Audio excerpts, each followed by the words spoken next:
Hey, what's up everybody? In this video I'm going to be talking about 5 cool effects that you can use to spice up your music videos. So first I'll be showing you this kind of slow motion and also a fast motion kind of technique. I'm going to break down some color stylization effects. Then I'm going to show you how to use overlays and blend modes to create some cool styles. I'll show you how to use shutter speed to create this cool look. And finally, how to use smoke and ink to create some really cool Luma and alpha mats. Oh, and real quick, a big thanks to my brother. I didn't actually ask him, but I did just steal a couple of his songs to create these kind of examples too. So if you like his music, check out, I'll put his link to his YouTube down in the description. Thanks, Brendan. All right, so number 1, let's talk about the slow motion and fast motion technique where you're actually singing along with the song, but everything behind you is either in slow motion or in fast motion. So this technique is really easy to accomplish, and let's say you want to slow it down to 50% slow motion, well, you would want to just lip sync to the song going twice as fast. It's going to sound and look like this.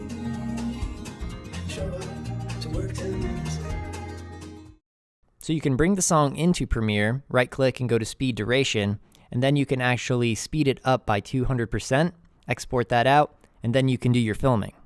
Now, if you're new to slow motion, you just want to make sure that you shoot your footage at twice the frame rate that you usually would. I usually shoot at 24 frames per second, but in this case, I will shoot at 48 frames per second. This way, when you slow everything down to 50%, you will have smooth slow motion while your lips are syncing up to the normal speed of the song. And that is how you do that particular technique. Alright, so for number 2, let's talk about how you can use shutter speed to kind of create a cool stylization. What I did here is I really sped up the shutter speed in addition to speeding up the footage with the prior technique. And what this does is it almost creates this almost stop motion-y, really jittery look because there's no motion blur to go along with it. And conversely, if you slow the shutter speed down, you're going to be getting a lot of motion blur, which can be a really cool effect as well. And you can use it to kind of create these cool, almost crazy styles. So let's talk about how we do that. So you're going to see this footage where the shutter speed is set to pretty slow, so there's going to be a lot of motion blur, and I am moving around quite a bit, just moving my head. And by itself, it looks pretty crazy, but we're going to make it look even crazier by duplicating the layer a couple of different times and layering it right on top of itself. And now we're going to want to set the top layer to about 33% opacity and the second layer to about 66% opacity. This will make sure that we can see all 3 layers interacting with one another. And then we want to offset each layer by about 10 frames or so. So the first one will be offsetting by 10, and then the next one will be offsetting by about 20. And what this does is it creates just this very almost ghostly trail of motion blur. It almost looks like I'm freaking out or I'm some sort of demon. And now what we can do is we can actually nest those 3 together, lay them on top of another layer where you're actually just singing. And then if you are to animate the opacity up and down quite a bit, you're going to be able to get this kind of crazy look on top of you actually singing along with the song. And that is how you can use shutter speed to create a cool stylization. Alright, so number 3, let's talk about color effects. And there is a lot of different ways that you can use After Effects in Premiere to create unique colorizations. So I'm going to talk about some of my favorite effects that you can use, and then you can experiment on your own, combining them and trying to come up with your own unique looks. So to begin, we're going to take our footage and I'm going to right-click it and I'm going to go with Replace with After Effects Composition. I'm going to show you a couple that are unique just to After Effects.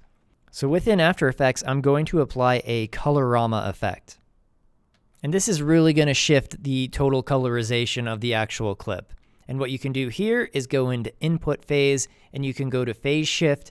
And this is really going to allow you to change the coloring. This kind of reminds me of like a 60s almost acid trip kind of style. You can blend with the original a little bit, and you can play around with it to get your own kind of unique look. But what I'm going to show you right now is how to change this phase shift and animate it by clicking Alt on the stopwatch, and then we're going to add a very simple expression, which is going to automatically animate the phase shift by clicking Time times 100. This means for every second, it's going to be shifting the phase shift by 100 degrees. So as you play through, you're going to see that we're going to get this animation all the way through of the color changing. It's just a really cool way to get this kind of trippy look. Next, I'm quickly going to show you a cartoon effect. This just kind of has a cool stylization of almost making it look like everything has been painted in. The more you play around with this effect, the more you'll be able to change it and then possibly add it to some of the other effects. And for the rest of them, I'm just going to show you some effects that are both in After Effects and Premiere, but I'm going to do them within Premiere. Let's go to Posterize, and we're going to add that to our clip. And if we go into Effect Controls and you change the level, you can really see how that's going to change the coloring of the footage. Now, depending on the colors of the footage and the exposure of the footage, these kind of effects are going to look very different from one shot to the next. And you can really see that with this shot in comparison to the shot that I have against this black background, which has a very different kind of exposure level. Next thing, I'm going to show you how to do the skin color change that I did on the earlier clip, and I'm going to use a color change effect for that. Now, this is pretty similar to the HSL secondary that you've seen me use sometimes within the Lumetri color panel, but allows you to animate the hue, saturation, and lightness properties separately, which is kind of nice. So take the eyedropper and click the color of your skin. You can play with the tolerance matching, and this really works for this particular clip because I shoot it against a black background. I've got a black shirt on.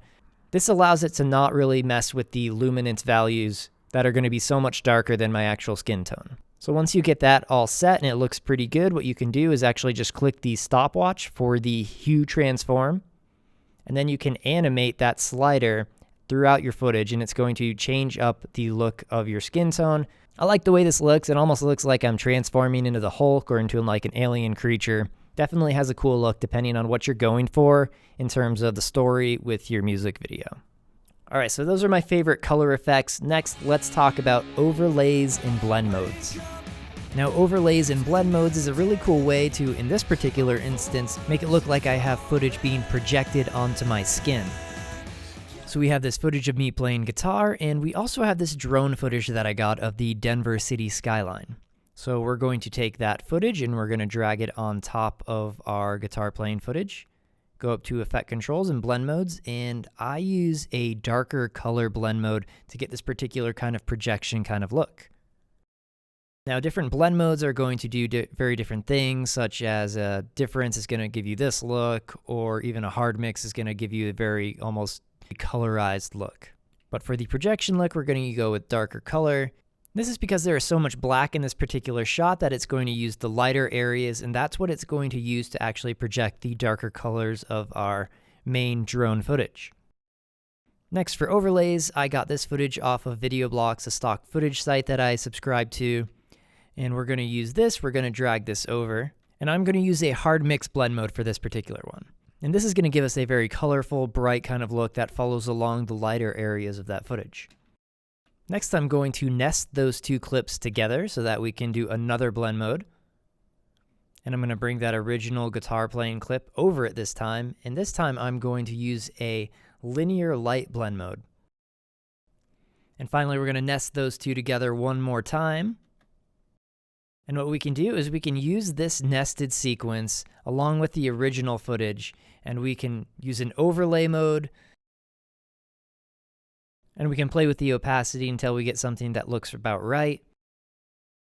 And that is just one way that you can use overlays and blend modes to enhance your footage. And next we're going to look into Luma and Alpha Mats. In particular, almost this kind of inky sort of style, and also using it with a kind of smoky kind of style. Both look pretty cool when you use them in the right way. Now, this is a pretty basic thing that you can do in After Effects, but most people don't know that you can do this in Premiere as well, and it's also pretty easy, so I'm just going to do it in Premiere.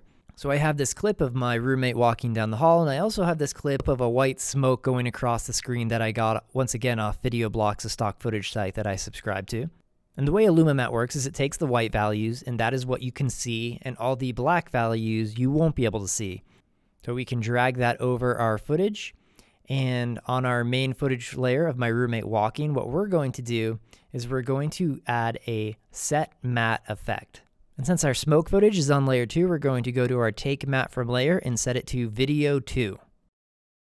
Then we're going to change our settings from alpha channel to luminance, since we want to use this as a Luma Mat in this case. Then all we have to do is go to our footage and we have to turn off the transparency. We can either hit the eyeball here, or we can hit Shift E on our actual layer and that will turn it off. Now you can see that what is white is what we're actually going to be able to see on the layer below. All right, guys, that's it for the video. Hope you guys liked it. I just want to say it's been officially 1 year since I started this channel and started making videos. So just thanks to everybody that has been watching these videos and joined in along the way. If you haven't already, hit subscribe, and I look forward to making a ton more really cool content this year. So, so definitely hit subscribe, and I'll see you in the next video. All right, peace, guys. These days, are you happy?